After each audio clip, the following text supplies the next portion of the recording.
I'm Connie Koepfinger, and we have a very special guest for you today, Amy Oestreicher. Hello. Amy, welcome to AirPlay. Woo! I love AirPlay. Thanks for having me back. Sure. Tell us a little bit about your show today, Amy. All right, this is new. It has nothing to do with me, thank goodness. This is about my grandmother, who is a really special lady. She was, a Holocaust survivor, but her life was so rich that, she was an amazing seamstress and went on to, establish a really successful, sewing corporation on the Lower East Side. And this all started because, my grandmother died while, I was in a coma, which is another story. But I wanted to really find out about her life. And I have a lot of relatives, and I asked them all, and they all said, they don't know much. But I just kept asking and taking my phone with me and recording them a lot, and ended up transcribing hundreds and hundreds of pages of interviews and getting in touch with relatives I didn't even know I had or never met or I didn't know were still alive. And I ended up being kind of like a detective and, putting all these pieces together and knowing more about my grandmother and her story and the whole family story than anyone else knew. So it shows enough digging. But anyway, I was really inspired by, kind of like Anna Devere Smith, like documentary drama type of thing. And I wanted to kind of, bring all those crazy, awesome family members to life. And so this was kind of like my first, this is a project still in development. There were so many wonderful interviews that I haven't even gotten to yet. But I wanted to start kind of the excavating stuff and seeing how it all fit together. So, well, and it's called Fibers. Well, this is and I love the title. I love the title, saying she was a seamstress. I'm sure she'd love it too. I absolutely love what you're doing. I applaud you. I actually just finished a book that I've been working on for my sister who passed away suddenly 2 years ago. And the interesting thing is that we can actually keep the spirit of creativity alive with people that pass, because if we celebrate their life, then we have something we can do. It's wonderful. It's just absolutely exactly. We feel like we don't have to just give it up and forget them, and it's wonderful. We bring them into the present. So I applaud you. And we also have Christy Donahue, who's going to help you out reading some of your stage directions. And hello. This is the place to experiment. AirPlay has taken a little bit of a different turn this year. I've always wanted to do this. We do works in progress. We do already formalized work. We do whatever it takes to make the play the thing. So without further ado, Amy Oestreicher, Christy Donahue, reading Amy's newest work, Fibers. Thank you. I should say first that I guess I'll say who I'm playing first. But my great uncle, which is my grandma's sister, had 4 kids who I all interviewed.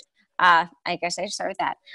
Jane, Amy, I think so, and I think probably to some degree, I think they all did some things that they weren't so proud of to stay alive. And they did things they would never admit to, like who knows?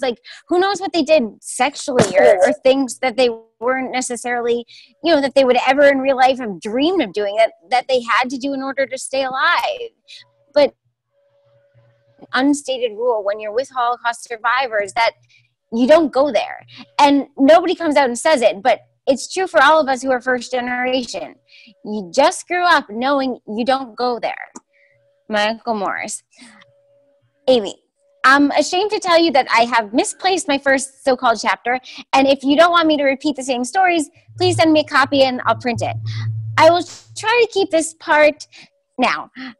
I have to tell you that my daughter Jade and I exchange emails every morning. She lives in Indiana. Yesterday I told her I was going to email you about everything I can remember about Hannah. And the first thing she tells me is how she loved your grandma's lemon bars and how she would love to have that recipe if your mom still has it. I was surprised. I didn't think she remembered. Besides her lemon bars, which make my mouth water every time I think of them, I remember that she always loved me and made me feel important. It was your grandma that gave me the confidence I always had.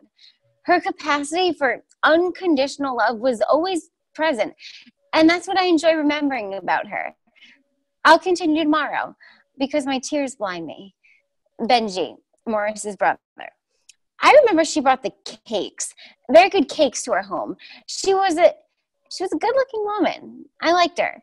And I don't know if she was, I think I remember having some reservations because she was in the Holocaust. She was in the concentration camp. So she did have bad memories. She might have felt guilt, from surviving. She didn't tell us it was what it was like in the concentration camp. She must have told us a few stories. I don't remember. But I do remember her dying quite a while ago. But I remember she was a happy person. Outside of that, when she didn't have her, her memories get in her way, she was a happy woman. Marilyn, my mother. Grandma did, well, she did, I don't remember, but she threatened or something. And so we had to commit her because legally we had to put her in Four Winds Hospital. Awful, the care, because the doctors gave her Xanax. She couldn't sleep, so they gave her Xanax. And she had a psychotic reaction to it, which isn't uncommon. And she made a suicide attempt, a small suicide attempt, not a real one. She threatened to or something, but legally you have to put someone in the hospital. I don't know what she did exactly. She drank something that was poisonous. I don't know what she did. She was out of mind. She took this drug. She went nuts. She did something. We were told we had to put her in the hospital. So we put her in Four Winds. I visited her every day. It was awful. There were a lot of drug addicts there. So out of place. It was hard on her. I wish I could do a redo. It was a mistake. My mistake. But because when she got out, Daddy built a whole area in our house. And then all of a sudden she was happy and everything was fine. I'm telling you, it was a freak one-time thing. She got better and no one thought she would. And she lived very happy years and we had so many happy memories after that. She loved being a mother, a grandmother, and she loved family. Voicemail from Hannah. Just want to wish Amy a happy birthday to her and many, many happy returns. We love her, we miss her, and I hope everything is all right. Okay, I love you. I wanted to send you a card for Passover, but I decided to give it to her myself when I see her. All right, have a good day. Bye-bye. This message will be saved for 21 days. Next message. Jeff, my big memory of your grandfather and grandmother is that they had matching suits. I don't know if you remember that. It was so cute because your grandmother clearly did not want to be wearing the suit at the wedding, but it meant so much to your grandfather. And so she said, look, it means something to him, so I'll wear it. And it was so sweet having been married, at that point, many, many years. And she was nice enough to be wearing the suit, even though she didn't really want to wear it. Hannah was always I think they had a respect for one another, but I always had the feeling Hannah was a little more intelligent than the two of them. I mean, Irving worshipped your grandmother, worshipped her. Like, he looked at her like she was walking on water. He just must have felt like he was very lucky to ever gotten your grandmother. Helene. Your grandfather did not change from the first time I met him until the last time I saw him. Always had something to say, and he always had this smile. His little smile on his face was like the best. He was working a lot in his factory. It was working. Came home super late. So he thought, he was the provider. He was the breadwinner, but your grandmother ran the household. He thought he did, but your grandmother did. In my estimation, she totally did. Your gramps would sit and play with the boys, go chasing them and stuff like that, but she would never sit down, not Hannah. She was always in the kitchen cleaning up after somebody, never raised her voice except, Irving, take your medication.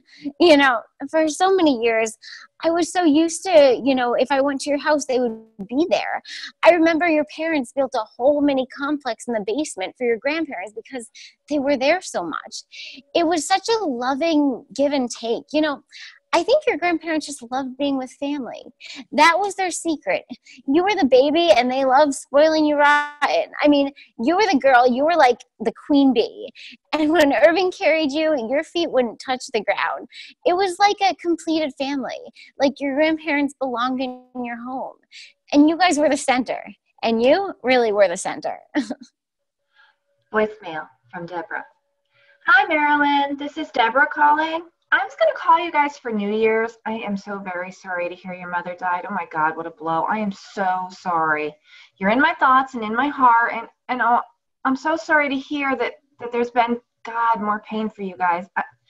I'm very pleased to know that Amy's surgery is coming up on the 22nd. And I hope we'll talk before then. She has been in my thoughts as you have been, and please give her my love and tell her I'm thinking of her and her wonderful voice and creativity. And please know you were in my thoughts. I am again so sorry you lost your mother. Lots of love to you and wishing you a much better year than we've had. Hoping 2007 will give us a bit more peace, and just know I'm thinking of you. Wishing you some rest, and I'm so grateful you called. Talk soon. This message will be saved for 21 days. Next message. Oh, it's another message. I'll skip. This is the last picture I have of my grandmother. See how she's reaching out to me like she's giving me something? That was so her. Never wanting the party, just wanting to give them and cook these addictive egg noodles every day, every year for Passover. Every year I'd ask, Grandma, will you teach me how to make them too? No, Amila, sit and eat. But on the morning of this picture, we cracked the eggs in the skillet, cut the omelet in tiny slices, and peeled off each thin noodle off the hot pan. Grandma, how do you flip them like that? Peeling one off the skillet. Ow! Amila, not yet. They're too hot. You'll get burned. And I did get burned. She is reaching out to me. She's giving me her spirit and the strength to make it through a coma that I'd fall into that very night. And like the Hebrew slaves fled from Egypt many Passovers before, and Uncle Morris fled for the forest from the Nazis, and my grandma was sent home in a cab that night while my parents took me to the emergency room. I never saw her again. Mom, how did Grandma die? No one expected Grandma to go into a coma. Digestive problems. We think it was a doctor mistake. They gave her too much fluid. I visited her, but she was on a ventilator, and I didn't want you to see her like that. You know, and Grandpa was saying she's going to be okay, but I took one look at her and I knew she was ready to let go. I didn't want to tell you anything, though, because you never know. Then Grandpa called me. I was taking her to ballet, and he said she left us. Mom, I remember you told me. I was in my room. You told me from outside the door. I wanted you to keep your routine. I knew you were very fragile and you were trying to stay numb. And I wanted to protect you. I mean, you were still in surgeries. Who knows what the right thing to do was? I didn't know. But you know the thing about the cell phone? I told you that. It was so unreal. The boys were in the house and we were all ready to go to the funeral. I was putting on my makeup and I had to use my cell phone. And all of a sudden I freaked out and I started crying and I wanted to know if Mommy was okay. Is she in a box? What is she feeling? And for some reason, I picked up my cell phone and I checked my messages. You know, they come up in a different order every time. You know, sometimes I save them. But the first message that came up, so help me God, was from Grandma. Hi, Marilyn, I'm okay. I love you and I miss you. So I ran to the boys, I woke them up and I said, Grandma's okay. And the boys said, yes, she's talking to you. And my messages rotated and I happened to get that on that morning. How weird is that? And the only other time that message came up was on my birthday, the first birthday after she died, and it never came up again. How weird is that? Something in the energy. Voicemail from Hannah. I love you and I miss you and I'm all right. Bye-bye. This message will be saved for 21 days. That was the message. That was the message I got for her funeral. Freaky. The message, it was definitely her. I'm so weird. Do you believe I have those saved? Where's the cover to that tape? When she says, I'm okay. Oh my God. I want to hear that again. Oh, Mommy. Uncle Morris. My view of heaven is being together with family from the past who passed away and still getting the care and love that I felt from each one of them when I look at them. I just remember how special they made me feel. I've always had that long connection to your grandma, a special connection, only from the point, you know, I was young and she always cared about me. I can't say we were close, but, you know, there was a certain relationship between the older sisters and they took care of us and they were like a second parent. I would have to think that my family made her the happiest. She was so family oriented, always caring. And what would Grandma be like today? Well, she would have been very proud and happy to see you, Amy, that you've survived your own ordeal as she has survived hers. I'm proud of you that you can act and speak in public. I myself have always been afraid of speaking publicly. I just couldn't do it. Several times when I've tried to make a speech for some reason or another, it was always very difficult. And so proud of what you went through now, connecting, organizing, and getting all this information about her and her family. I hope all this comes together, and eventually, wishful thinking, I hope you and my son could write a book when this is all done. I'll try to gather whatever photos I have and make copies and send them. I recite the Kaddish on the anniversary of her passing. I light a candle for her the night before. It's funny, but when you remember friends and relatives who have passed, you remember some good and some not so good.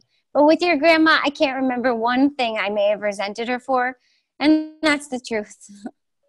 The picture I would love would be to have a picture of my brother Samuel, none of which exists. Your grandma with him when they were young. Wouldn't that be a thrill? I don't remember about my last memory about her. I remember when she died, how sad I was. But I guess as we go on, we accept life every day as it comes. I hope she's at peace now, as she certainly deserves it. And I'm sure she died with many secrets, things she could never tell us from her days in the camps and her survival there. I wouldn't expect her to tell, but you know, those things are better kept to themselves. Jane, I have to be honest. If anything, as my father's gotten a little older, he's finally opened up a bit and he talks, you know, but he still does some weird things. Like I was there for a weekend and spending time and, you know, the whole time he just played bridge while he was there. I mean, the good thing is he understands that because he literally sent me an email apologizing for not being there the whole time. But I'm being honest, it's just how he's been. I think as you get older, you start to feel all those stories and their weight. So it's very interesting. And maybe he's a tad emotionally involved now. You know, he might have not thought to tell you all this stuff, and you might be sparking his memory, which is great. Uncle Morris, I guess I only think of Hannah now looking at pictures in the house.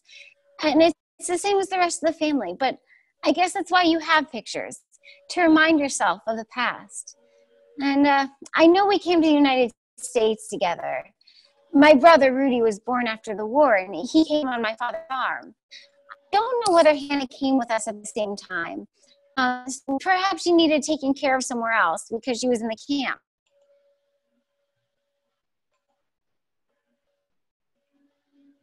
Amy, my grandmother passed away 10 years ago, and it pained me deeply I'd never see her again. My mother would search for her spirit in the seagulls that flew around our house by the water, and we'd pray to any seagull we saw just to feel my grandma's presence in their flight. The seagulls helped us believe in miracles and that things would get better, that grandma was still with us, watching over all of us. It made us feel less afraid of what the future would bring us at a time it was hard to believe in anything. Uncle Morris. Hello, Amy. It's been a while since I've sent you a last message. I know you've personally survived your own tragic and painful time in your life, and I'm sure you continue with this pain to this day. But you have grown to be a survivor and heroically tell your story to all who listen, and hopefully they'll learn something about human suffering. It's important for them to know. Cherish your gifts and spread the news. It's how civilization survives. We all learn from it. I personally don't agree with those who say, as they come in, they come out. How would that be possible? Some people are born very poor and get very rich, and vice versa. Life is constantly changing and giving you opportunities. For example, my own life story is difficult for me to believe.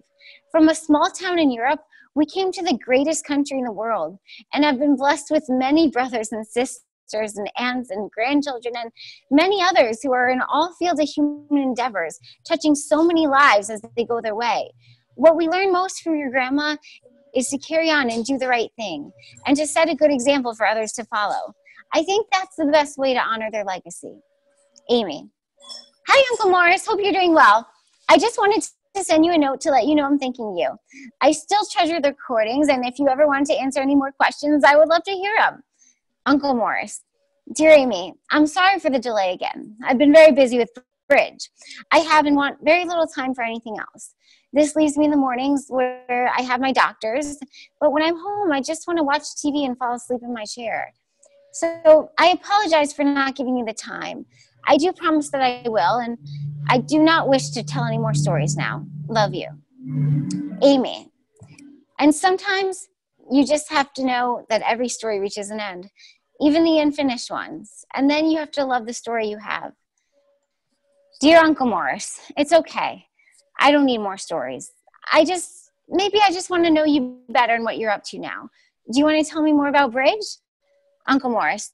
Hello, Amy. This is Uncle Morris. Finally, a subject I like to talk about. Just a few more tidbits on bridge. Let me start by saying it's perhaps one of the best ways of learning bridge is to read some books. An Introduction to Bridge by Audrey Grant.